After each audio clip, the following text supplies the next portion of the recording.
So, ఒక client వచ్చిన తర్వాత ఇంత వెయిట్ లాస్ అవ్వాలి అని ఒక ప్రోగ్రామ్ మీ దగ్గర చూస్ చేసుకున్న తర్వాత టార్గెట్ రీచ్ అయిన తర్వాత నెక్స్ట్ ఫాలో అప్స్ కానీ మెయింటైన్ చేస్తుండాలి ఆ వెయిట్‌ని. సో, మీరు ఫాలో అప్ చేస్తారా after treatment also?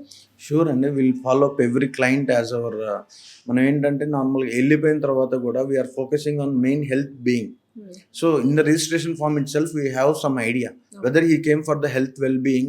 Most of the 90% of the clients అనేది ఇప్పుడు 40-60 ఏజ్ ఎరా వేరు. హ్మ్. ఏజ్ గ్రూప్ ఏంటి ఎట్లా ఉంటదంటే 40-60 ఏజ్ గ్రూప్ అనేవాళ్ళు they will come for only health purposes. అవును.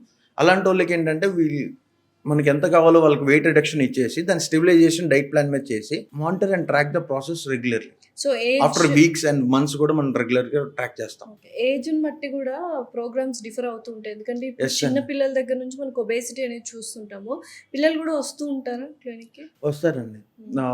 Actually will give the treatments is from 18-65 years of age we okay. Can follow the treatments. Okay. But ఎవరైతే పిల్లలు చాలా ఈ రోజున జంక్ ఈటింగ్ అవును. ఎక్కువైపోయింది. హ్మ్. మానిటర్ స్క్రీనింగ్ చూస్తాం, నార్మల్‌గా తింటాం, అట్లా ఎక్కువైపోయింది. బింజ్ ఈటింగ్ ఎక్కువైపోయింది. హ్మ్. అలాంటోళ్ళకి ఏంటంటే will sort out the diet plan and remedies to cut out the junk foods and help in the normal nutrition encompasses అట్లా చేస్తాం ఉంటాం. And will refer to the specialist also.